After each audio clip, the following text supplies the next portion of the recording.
Assalamualaikum warahmatullahi wabarakatuh.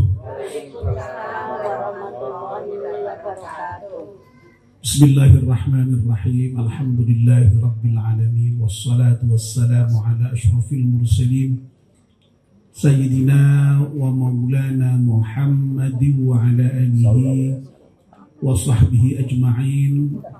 Amma ba'd.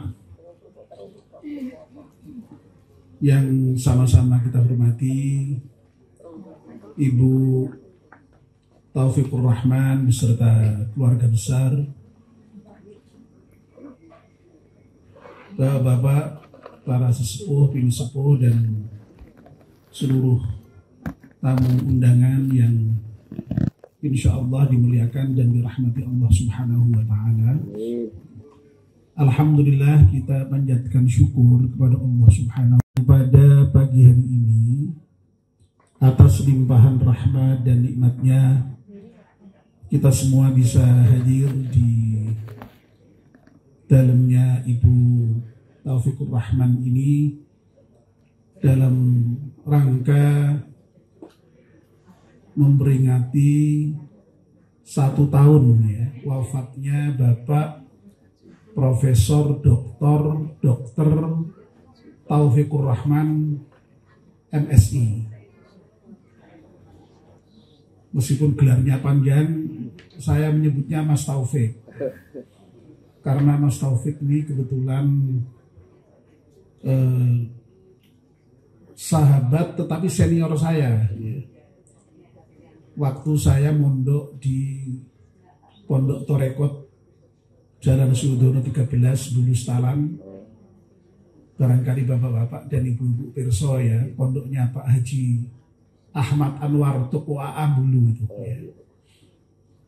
Jadi dulu saya ketika sekolah di PGA Negeri Semarang tahun 79 sampai 81 itu saya tinggal di Pondok Torekot Bulu itu.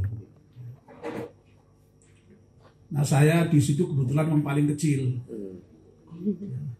Semuanya mahasiswa sudah itu, termasuk Mas Taufik ini. Mas Taufik saat itu kalau tidak salah ya sudah hampir jadi dokter ya.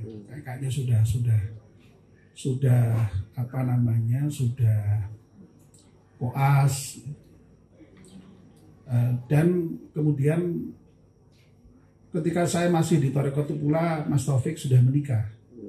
Ya, jadi ketika menikah dengan Bu Taufik itu tahun 80 itu saya datang itu ke Baitur Rahman itu. Nikahnya di Masjid Baitur Rahman di lantai bawah itu dulu ada aula untuk pernikahan. Ya Bu Taufik pasti lupa ya, tapi saya kan ingat ya. Saya ingat. Ya. Lalu saya ini cerita dulu Pak ya, sebentar ya ini, cerita dulu ya. Lalu lama sekali itu tidak bertemu dengan Mas Taufik itu. Meskipun kemudian saya dari kuliah di Jogja pindah ke Semarang, lalu jadi dosen di UIN Semarang, ya tahu persis Mas Taufik di Unisula ya, menjadi dekan di Fakultas Kedokteran. Ya sudah sering dengar kabarnya karena adik saya juga di sana ya. Kebetulan, tapi deralahnya tidak pernah ketemu. Makanya tadi Bu Taufik ini tidak pernah ketemu Pak, tiba-tiba pokoknya minta tolong untuk isi ceramah. Sebenarnya sudah pernah ketemu ya.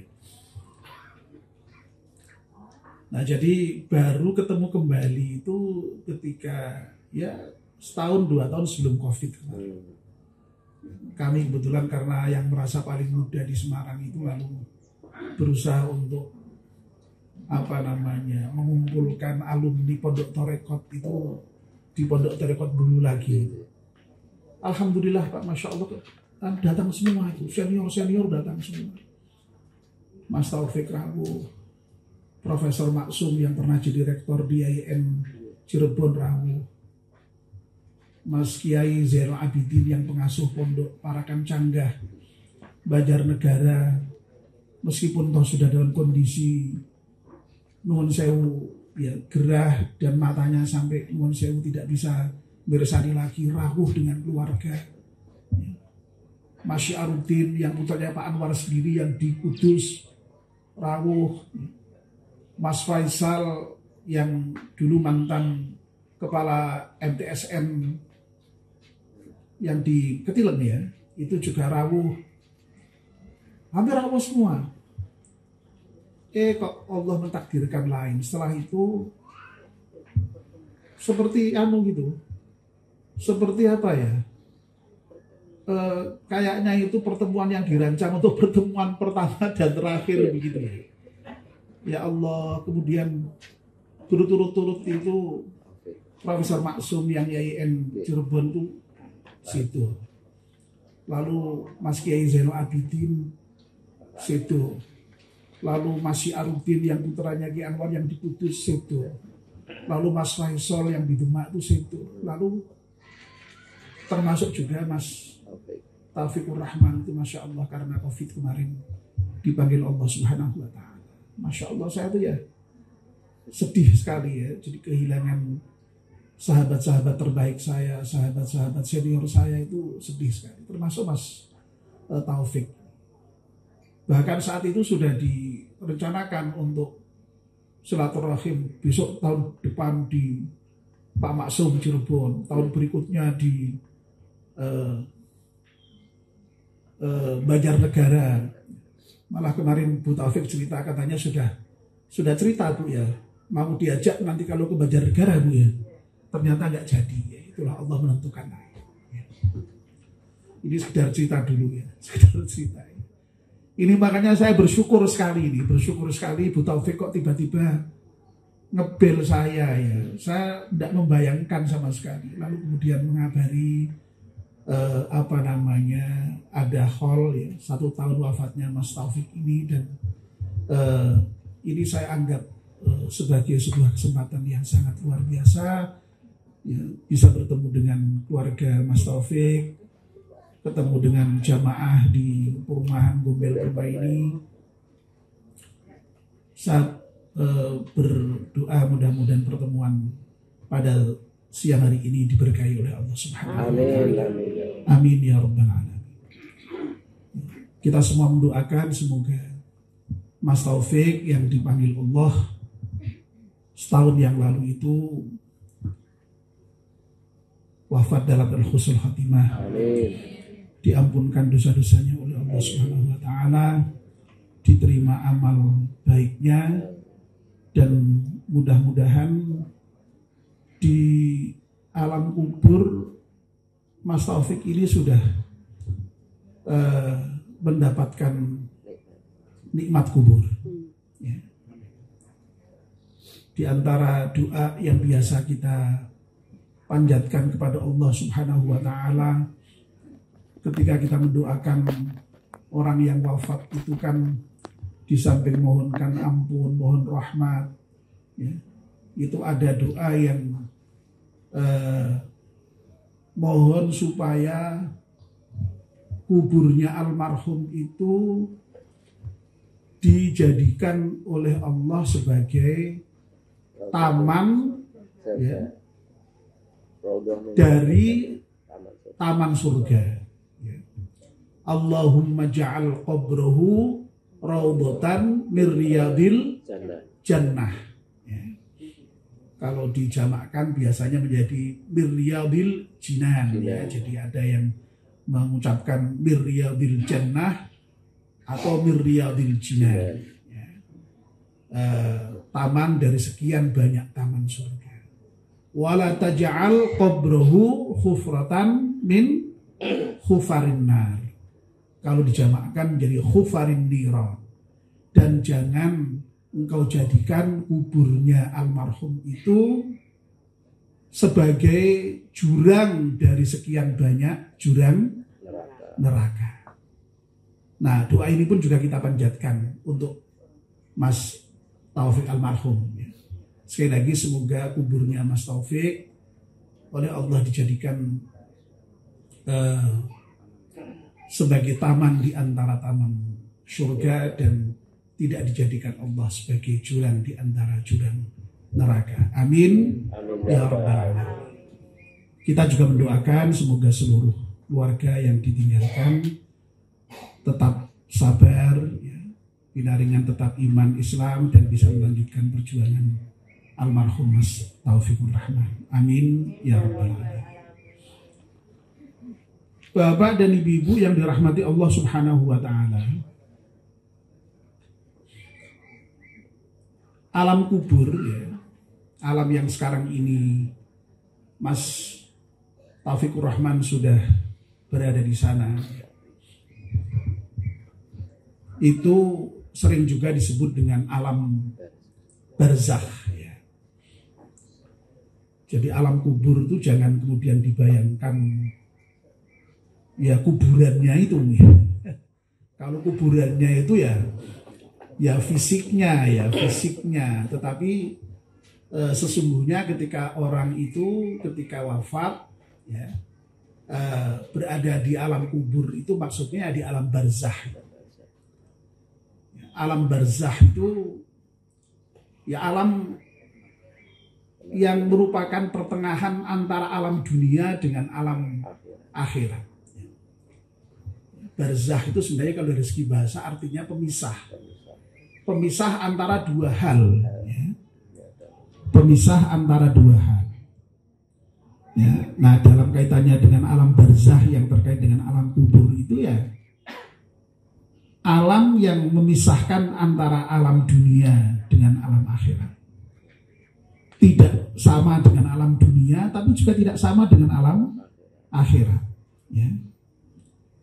Karena sesungguhnya ketika orang di alam barzakh itu ya posisinya dalam keadaan menunggu, ya, datangnya hari kiamat itu, ya. Nah, lalu pertanyaannya, apakah ketika di alam barzakh itu orang sudah tadi, ya, mendapatkan nikmat atau siksa kubur tadi itu, ya? Kok doa kita kok mudah-mudahan dihindarkan dari siksa kubur, mudah-mudahan sudah mendapatkan nikmat kubur. Ya tentu saja iya, ya. Ketika orang di alam barzakh itu ya sudah itu mendapatkan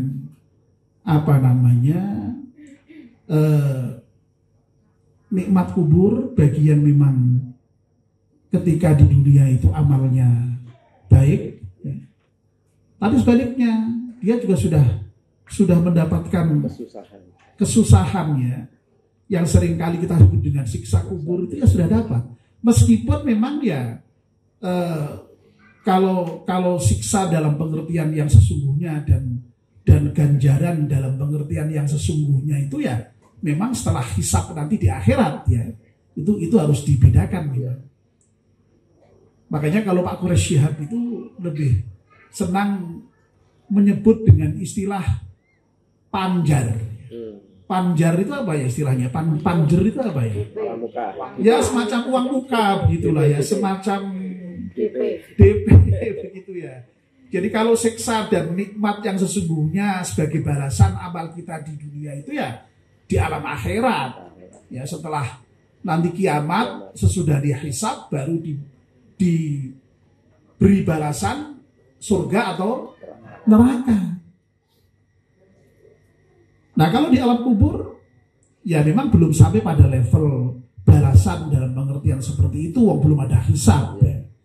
Tetapi kalau kita merujuk kepada banyak ayat Al-Quran maupun banyak hadis Nabi, ya, itu sesungguhnya memang orang di alam kubur itu sudah tadi itu dalam bahasa Pak Quraisy Shihab itu mendapatkan DP tadi, itu mendapatkan panjar tadi, ya.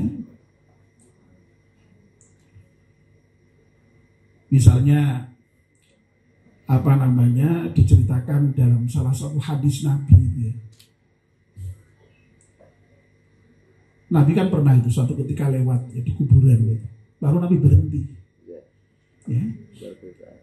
Kenapa kok berhenti? Mendengar rintihan orang menangis di dalam kubur. Saya kira ini kan sudah populer, Bu, ya, Pak, ya, sudah sering didengar ini, ya. Iya. Nah, lalu kemudian Nabi menjelaskan itu bahwa kenapa Nabi berhenti. Ya. Nabi menjelaskan tadi itu ya, ini ada dua orang yang sedang disiksa di kubur. Yang satunya itu disiksa gara-gara karena bukan persoalan dosa besar, Bu. Persoalan dosa yang kecil itu. Apa, Bu? Pak? Nah, Bapak-bapak sudah sangat tahu, ini populer ya. Karena kencing yang tidak dibersihkan dengan cara yang benar. Ya. Yang satunya lagi, ya. Karena Bapak, Bu, karena yamshi bin namimah, ya. Ketika dia jalan kemana-mana itu sambil menyebarkan semacam fitnah yang bisa kemudian membuat orang teradu domba.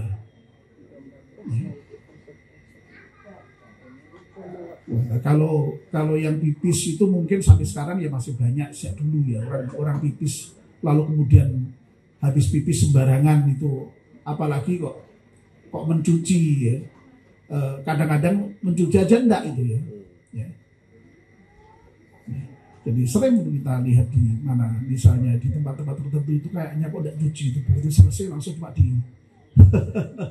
digoyang-goyang selesai gitu ya.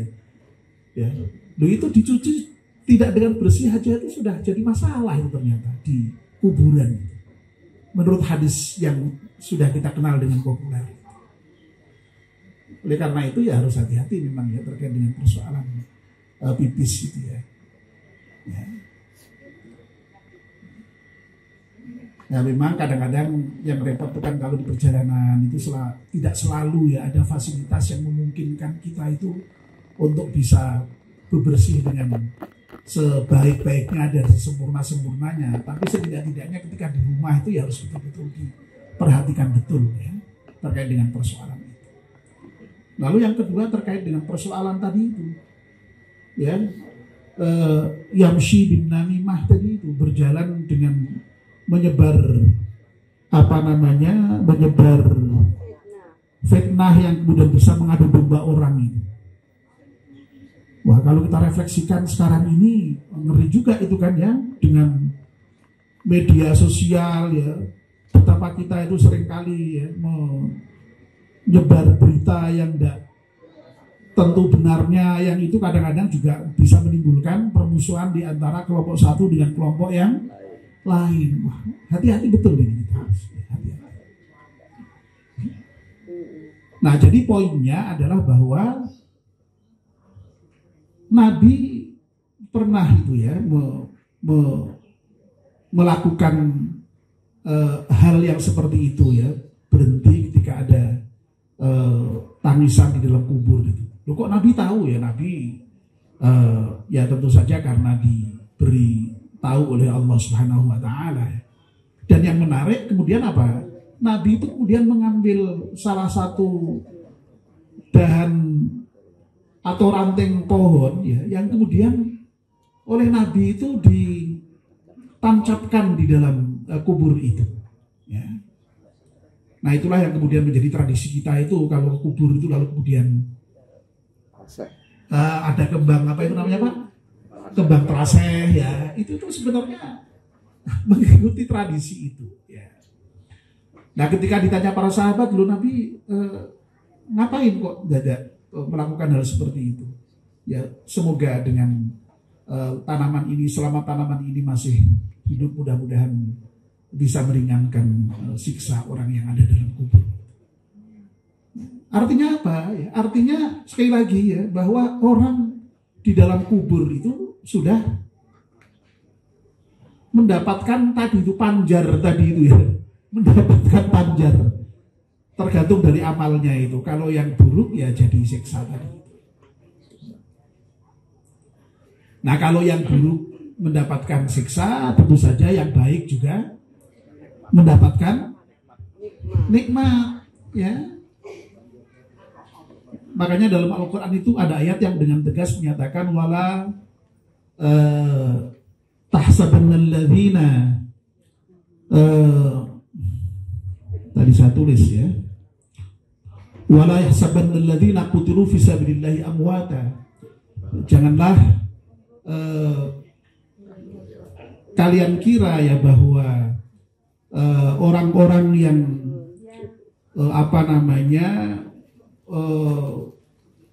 mati di jalan Allah itu, mati syahid itu betul-betul mati itu. Bal ahya'un 'inda rabbihim yurzaqun, ya.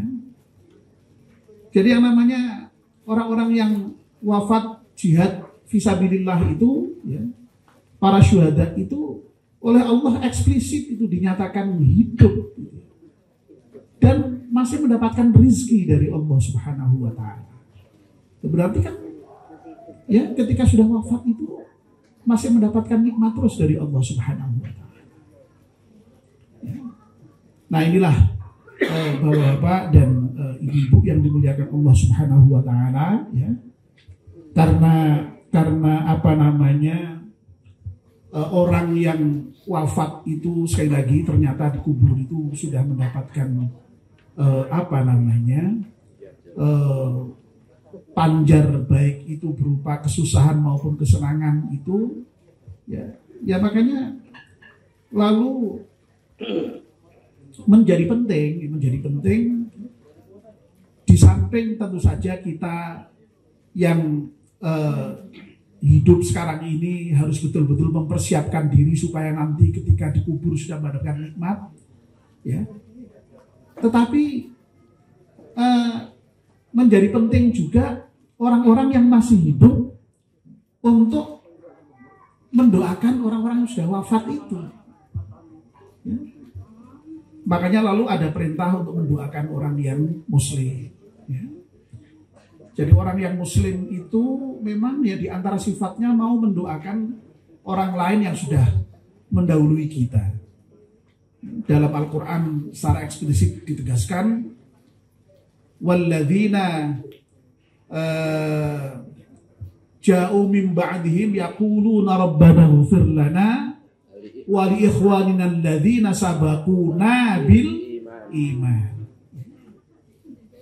Jadi orang-orang yang datang sudah mereka, ya, sesudah para sahabat, ya, kalau sekarang ya orang sudah mendahului kita sebelum kita lah, ya, begitu. Itu memang ya mau mendoakan saudara-saudara yang telah mendahuluinya. Alladzina sabaquna, yang telah mendahului kita bil iman, ya, dengan iman. Jadi sangat penting itu untuk mendoakan. Dan lagi-lagi ya dalam hadis itu diriwayatkan memang ada informasi yang menyatakan bahwa orang yang wafat itu, ya, itu sekali lagi memang jangan dibayangkan lalu kemudian tidak punya hubungan sama sekali dengan orang yang masih hidup. Tidak, ternyata masih. Orang yang wafat itu juga mendengar, ya. Pernah itu Rasulullah itu ketika sehabis perang Badar itu kemudian mendatangi makam orang-orang musyrik itu, ya. Lalu kemudian Rasulullah menyebut nama-nama para orang-orang musyrik itu satu persatu bahkan, lalu kemudian lalu Rasulullah itu berdialog dengan mereka itu. Sahabat pun juga bertanya, loh, bagaimana Rasulullah kok berbicara dengan orang yang sudah meninggal? Apa mereka mendengar? Kata Rasulullah, loh, mereka itu lebih mendengar dari kalian. Hanya saja mereka tidak bisa berbicara, kata Rasulullah. Loh, ini kan menunjukkan bahwa sekali lagi ya, jadi orang yang wafat itu sejauh memang informasi-informasi yang kita dapatkan dari tadi ya banyak hadis itu seperti itu, ya. Bahkan malah juga diinformasikan dalam hadis itu orang yang sudah wafat juga saling ziarahi di antara mereka. Dan orang yang sudah wafat itu ternyata ya tahu tentang keluarganya, itu masih tahu. Ya. Jadi berarti kalau berdasarkan hadis itu, ya, berdasarkan hadis yang menyatakan bahwa orang yang sudah wafat itu tahu tentang kondisi keluarganya itu, ya. Nah, itu kan kira-kira ya berarti ya kalau keluarga yang ditinggalkan itu baik, ya kira-kira kan ya mesti ya senang, ya. Kalau melihat keluarganya yang ditinggalkan kok itu kira-kira kan ya ikut susah juga tuh, ya, begitu ya. Ya.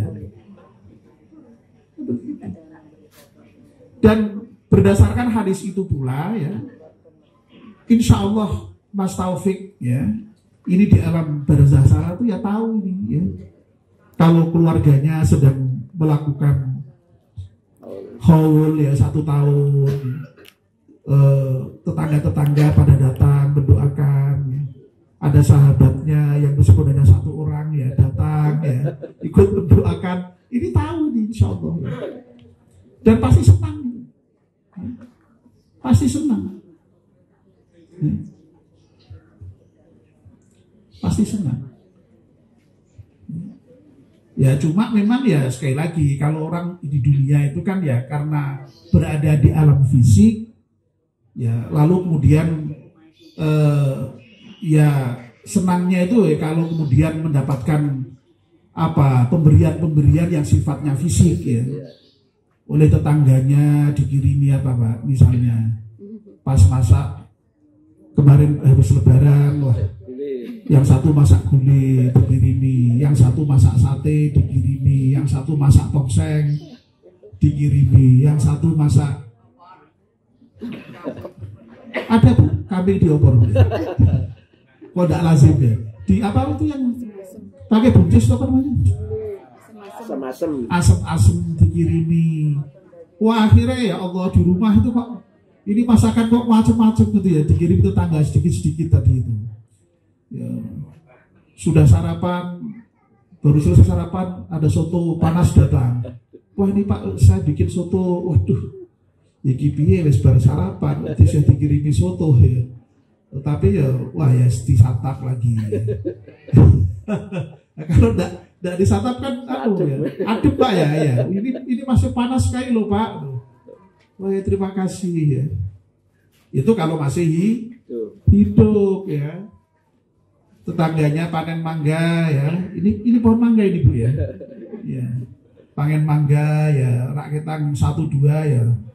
Dikirimi, seneng kan? Ya seneng. Meskipun kita bisa beli sendiri ya. Ya. Itu kalau masih hidup. Nah kalau yang sudah wafat, ya meskipun daging sak pirang-pirang ya tetap tidak bisa kan ya. Ya, yang dikirimkan adalah doa. Makanya kita ini kan Masya Allah sebagai seorang muslim, muslimat itu kan indah sekali ya. Tolong menolong itu tidak hanya ketika kita masih hidup. Tadi kan ya, tetangga bertetangga saling tolong menolong. Ada yang repot ya tolong. Wa ta'awanu 'alal birri wat taqwa, bertolonglah kalian sesama saudara muslimmu itu dengan kebaikan dan takwa. Tetapi tidak hanya itu, ya tadi itu ketika sampai wafat itu kita masih diminta untuk menolong. Menolong apa? Memandikan. Soalnya rasa mandi dhewe to Bu ya. Ya. Mengkafankan. Ora usah nganggo kafan dhewe. Terus mensolatkan, mengkuburkan, mendoakan. Dan doa kita itu untuk kaum muslimin itu minimal itu kita baca ketika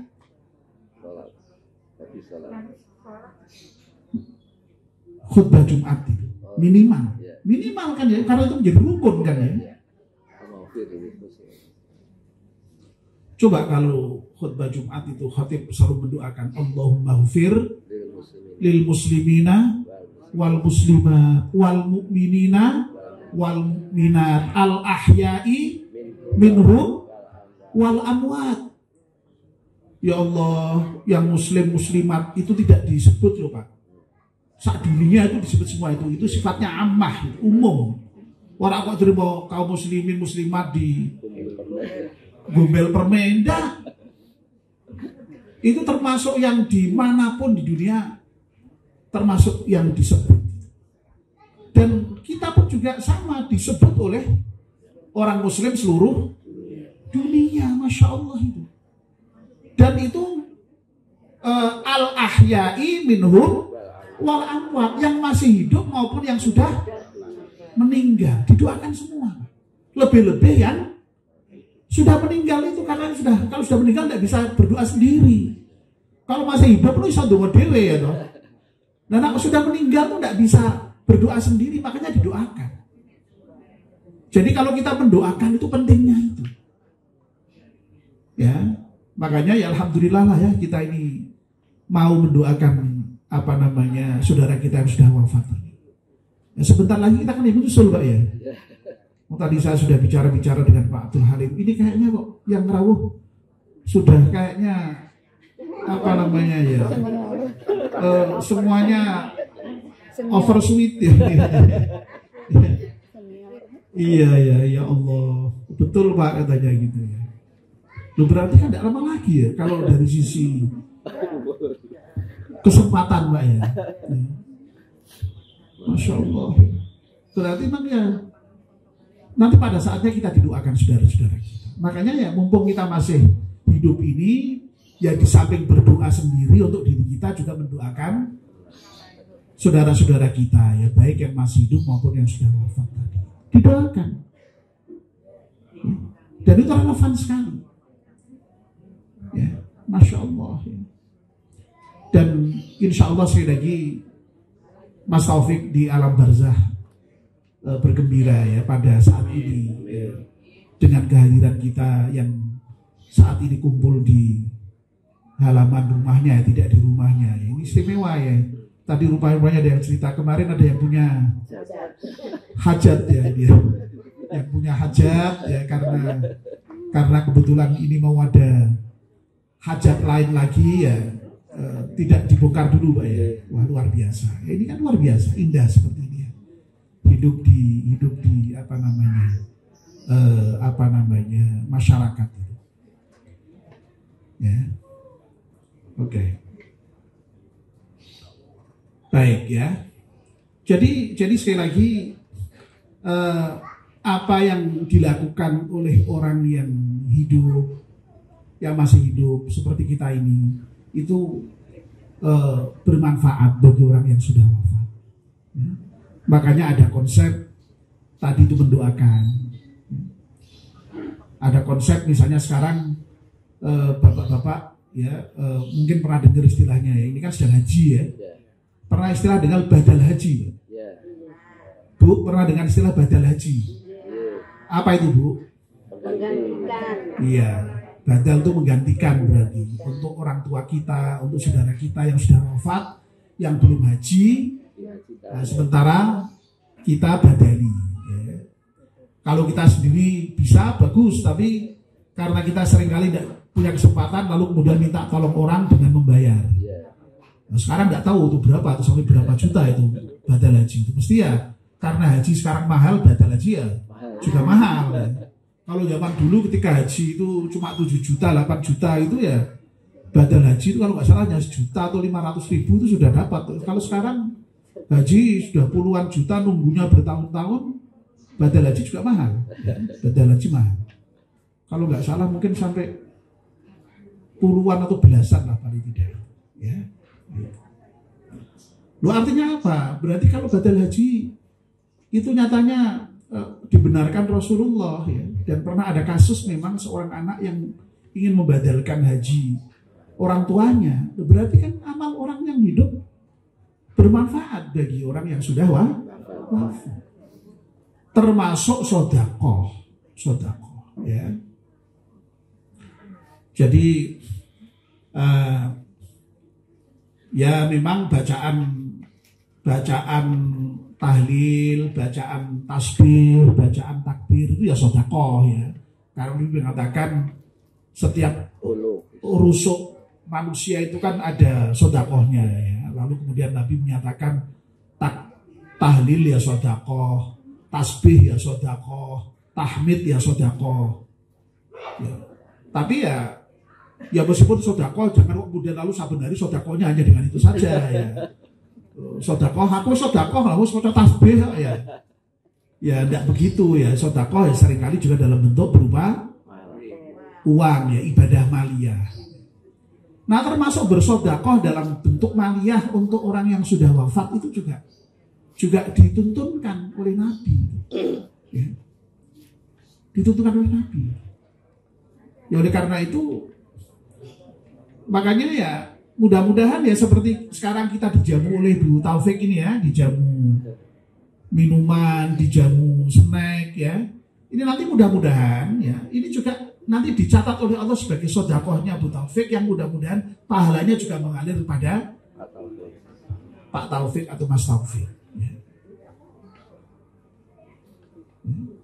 Begitu, Masya Allah. Jadi apa namanya itu termasuk yang ditentukan Rasulullah. Ya. Makanya ya kalau saya sering mengajak memang itu, mari kita itu ya lagi-lagi tadi di samping berdoa untuk diri kita ya berdoa untuk orang yang sudah wafat, baca Quran di samping pahalanya untuk kita ya juga kirimkan hadiahkan untuk yang sudah wafat. Termasuk sedekah itu. Ya kita sedekah untuk diri kita sendiri, tapi juga sedekah yang suatu ketika bisa diniatkan untuk orang yang sudah wafat, untuk ibu kita, untuk siapa saja yang kita inginkan untuk disedekah. Dan itu bapak-bapak dan ibu-ibu tentu sangat membahagiakan sekali itu bagi orang-orang yang sudah wafat ketika ada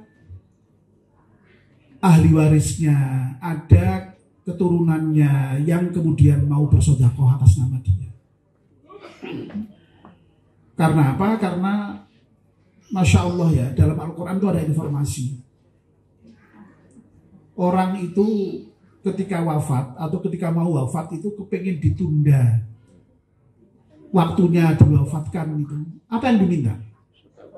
Ya, supaya bisa bersedekah, hidup lagi dan bersedekah. Fa'as-sadaqah wa akum minas salihin. Jadi orang yang ketika wafat mau dihidupkan kembali ya atau ditunda wafatnya untuk supaya diberi waktu itu yang diminta bukan aku nanti akan sholat, aku nanti akan puasa. Enggak, itu yang disebut eksplisit aku akan bersedekah. Loh, kalau begitu orang yang sudah wafat kok kemudian ada anak cucunya yang berniat sedekah untuk dirinya, itu kan betapa senangnya itu. Yang kalau dia sampai bisa hidup lagi aja kepengen sedekah, loh kok ini kok ada anak cucunya yang mau bersedekah atas nama dia. Ya.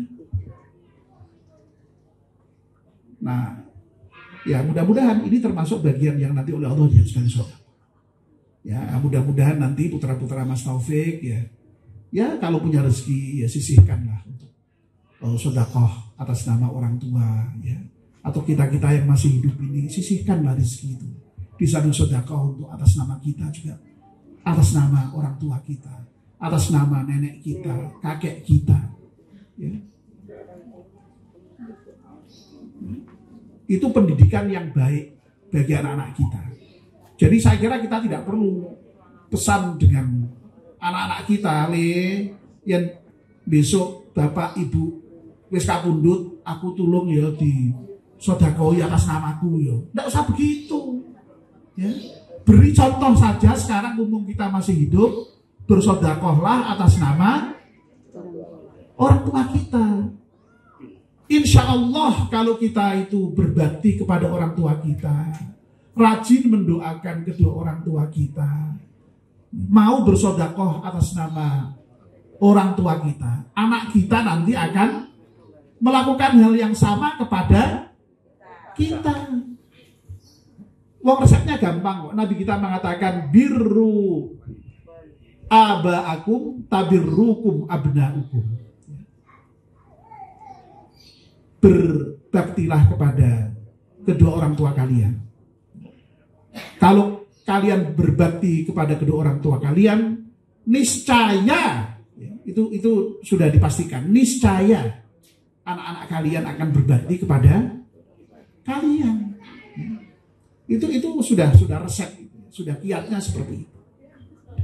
Ya, jadi Nah kadang-kadang kita ini ya seringkali itu kan kalau berbicara orang tua dan anak ya, kita ini seringkali yang kita sadari itu ya kita terhadap anak kita, apalagi yang sudah nuwun sewu ya, yang sudah seusia kita ini ya. Ya, saya ini mungkin ya agak junior sedikit lah ya. Nuwun sewu ya, saya meskipun kelihatan masih muda begini ya sudah oversweet loh Pak. Iya, cucu saya sudah 4 loh Pak ya. Ya, cucu saya sudah 4 ya. Jadi ya kalau dari segi usia ya sudah waktunya juga kalau mengacu pada usia Nabi ya. Ya alhamdulillah masih diparingi umur panjang itu ya bersyukur kita. Nah, nuwun sewu ya saya ulangi ya. Jadi kalau kita berbicara bapak anak itu seakan-akan tuh konotasinya itu selalu kita dengan anak kita. Seringkali kita itu lupa. Sekarang ini setua apapun kita ini kan tetap anak toh Pak ya. Bu, nuwun sewu Bu. Setua apapun kita ini anak bukan Bu? Anak dari siapa? Anak dari orang tua kita. Ya. Itu yang sering kita tidak sadari. Yang kita tuntut lalu anak kita kepada kita, anak kita kepada kita, anak kita kepada kita. Padahal kita ini masih anak sebenarnya. Yang punya orang tua.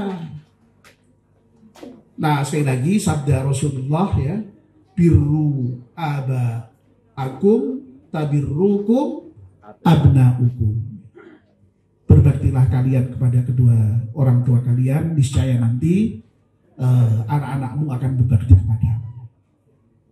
Nah, Bapak dan Ibu-ibu, saya kira kita seberapapun insya Allah masih punya lah ya umur ya. Wong nyatanya masih bisa kesini ya. Tapi kita tidak tahu kan ya kapan kita ini akan dipanggil Allah Subhanahu Wa Taala. Bisa besok lagi, bisa tua. Tapi saat tua-tuanya ini ya paling berapa ya? Paling 100 tahun. Atau legane ngati paling ya 200 tahun. Legane ngati wis lah ya. Nah mudah-mudahan ya, ada sisa umur kita yang tidak tahu masih seberapa tahun ini, mudah-mudahan bisa kita gunakan dengan sebaik-baiknya. Mudah-mudahan kita masih bisa mendoakan kedua orang tua kita, saudara-saudara kita, tetangga-tetangga kita, ya. Di samping doa untuk diri kita sendiri, ya.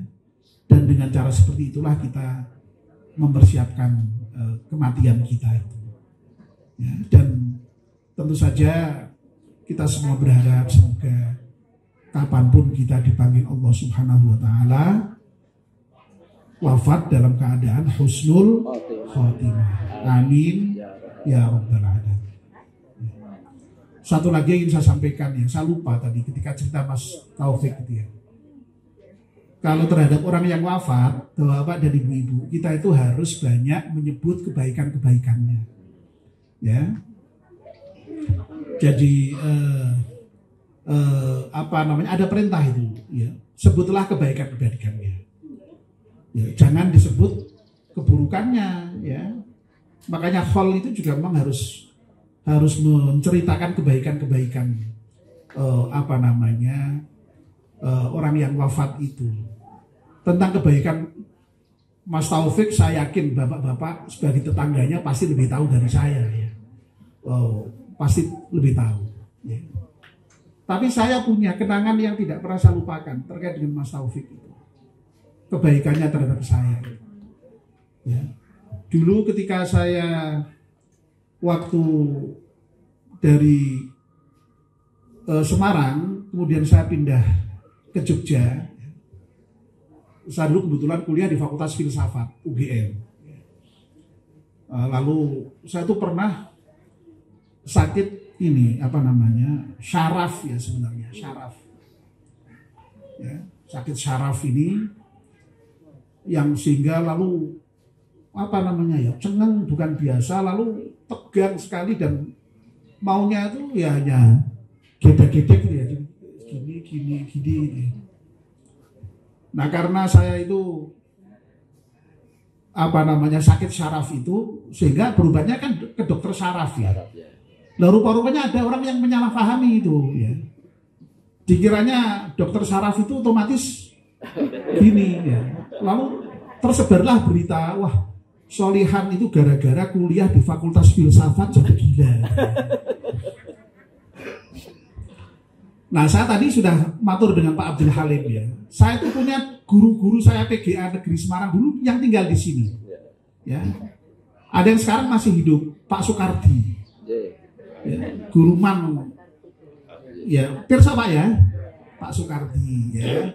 Lalu ada lagi Pak Subari Mustaq, almarhum. Pirsa Pak ya. Itu dulu kepala sekolah saya. Lalu ada lagi Pak Abdurrahman. Ya, itu guru-guru saya. Ya Allah, semoga yang sudah wafat Pak Abdurrahman, mudah-mudahan Pak Subari diampunkan dosanya oleh Allah Subhanahu wa taala. Nyuwun Fatihah sekali ya Pak ya. Lahumal Fatihah. A'udzubillahi minasyaitonir rajim. Ar-Rahmanir-Rahim. Ihdinas siratal mustaqim. Nah, saya lanjutkan cerita ini ya. Suatu ketika saya, ya biasalah Pak ya, alumni itu kan sok-sok datang ke sekolahan, ya, sowan guru itu kan biasa. Nah saya waktu itu datang ke sekolah dan sowan ke Pak Subari Mustaq ketika masih rumah dinas di PGA Candi itu. Ya. Itu Pak Subari itu ketika melihat saya itu lalu kemudian memanggil Bu Subari. Bu, itu loh Bu Solihan Bu, wong canggih nengi kaya gini kok jadi ini edan jadi ini. Ya Allah. Nah ini ceritanya. Nah, Mas Taufik itu teman saya ya. Beliau tadi kan saya ceritakan ya sudah koas ya. Dulu Mas Taufik itu dulu tuh di samping kuliah sudah nyambi kerja sebagai detailer. Betul ya Bu ya, Bu Taufik ya. Ya. Nah itu lalu kemudian ketika tahu saya sakit itu saya diajak berobat. Ya karena detailer kan banyak kenalan dokternya ya. Nah itu ya karena yang ngajak Mas Taufik berobatnya ya gratis. Ya. Saya waktu itu diajak berobat ke dokter syaraf yang cukup senior. Saya lupa namanya ya karena sudah tahun 80 ya, 81, 80. Dokter syaraf yang prakteknya di Trilumbajuan. Barangkali Bapak ada yang ingat itu. Mugas. Bu Taufik mungkin ingat mungkin. Pak dokter siapa itu lupa saya ya itu. Wah. Itu saya diajak Mas Taufik itu diajak berobat ke situ gratis Pak. Ya karena yang ngajak koleha dokter tadi ya. Gitu ya. Ya Allah itu saya ingat betul, saya ingat. Ya itu diantara kebaikan Mas Taufik yang saya ingat. Nah mudah-mudahan ya bapak-bapak yang di sini saya yakin lebih tahulah kebaikan-kebaikannya. Dan sekali lagi kalau kita mengenang wafat seseorang itu kita harus lebih banyak menyebut kebaikan-kebaikannya. Ya, mudah-mudahan kebaikan-kebaikan Mas Taufik itu diterima oleh Allah Subhanahu wa taala dan mudah-mudahan kesalahannya diampunkan oleh Allah Subhanahu wa taala. Amin ya rabbal alamin. Mudah-mudahan Mas Taufik dikubur sudah mendapatkan nikmat kubur dan nanti pada saat dibangkitkan oleh Allah Subhanahu wa taala ya, dihisab dengan mendapatkan hisab yang baik ya, sehingga mendapatkan balasan yang terbaik berupa surga. Dan mudah-mudahan nanti kita juga sama seperti beliau dan bisa bertemu nanti di surga bersama-sama. Amin ya rabbal alamin. Saya kira ini yang bisa saya sampaikan. Saya tidak tahu ini apakah terlalu panjang atau enggak, saya tidak tahu ya. Ini pokoknya saya asal bicara saja, saya menikmati karena ini saya anggap tadi itu sebagai ini kesempatan yang bagi saya betul-betul saya merasa surprise ya ketika ditelepon Bu Taufik itu. Saya tidak membayangkan sama sekali sebelumnya ya. Dan ini bisa sowan ya karena waktu Pak Taufik dulu sedo itu saya juga tidak bisa takziah ya, hanya mendengar saja karena itu waktu Covid kalau nggak salah ya, masih Covid ya. Jadi ya Allah nyuwun ngapunten Bu Taufik ya, saya tidak bisa takziah ya, mungkin teman-teman lain juga tidak bisa takziah ya, nyuwun ngapunten ya. Tapi ya saat itu doa kita menyertai dari jauh. Demikian ya Bapak-bapak dan Ibu-ibu, Saya nyuwun ngapunten kalau ada kesalahan, ada kekurangan, dan mari kita akhiri dengan doa bersama-sama. Bismillahirrahmanirrahim. Wal 'asri innal insana lafi khusrin illa alladziina aamanu wa 'amilus shalihati wa tawassaw bil haqqi wa tawassaw bis sabr. Subhanakallahumma wa bihamdika asyhadu an la ilaha illa anta astaghfiruka wa atubu ilaik. Wassalamualaikum warahmatullahi wabarakatuh.